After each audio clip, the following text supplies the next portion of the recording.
মানুষ মাত্রই ভুল হয়, কিন্তু যদি আপনি ভুলটা স্বীকার করে নেন ইগো বিসর্জন দিয়ে, তাহলে দেখবেন চ্যাপ্টার ওখানেই ক্লোজ হয়ে গেল। আর না হলে যদি ভুলটা স্বীকার না করেন এবং নিজের ভুলের দায়টা অন্য কারোর ওপরে চাপানোর চেষ্টা করেন, তখন দেখবেন ওখান থেকে নতুন চ্যাপ্টার শুরু হয়ে যাবে। সেটা হচ্ছে সামনের মানুষটা তখন জেদ চেপে যাবে তার, যে আপনার ভুলটা সে স্বীকার করিয়ে ছাড়বে আপনার মুখ দিয়ে, আর আপনি তো স্বীকার করবেন না ভুলটা।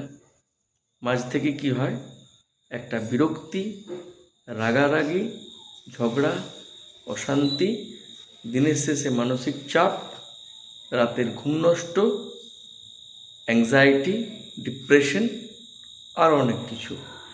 সুতরাং যদি ভালো থাকতে চান তাহলে নিজের ভুলটা স্বীকার করুন, ইগো বিসর্জন দিন, নিজের ভুল স্বীকার করুন, শান্তিতে ঘুমোন।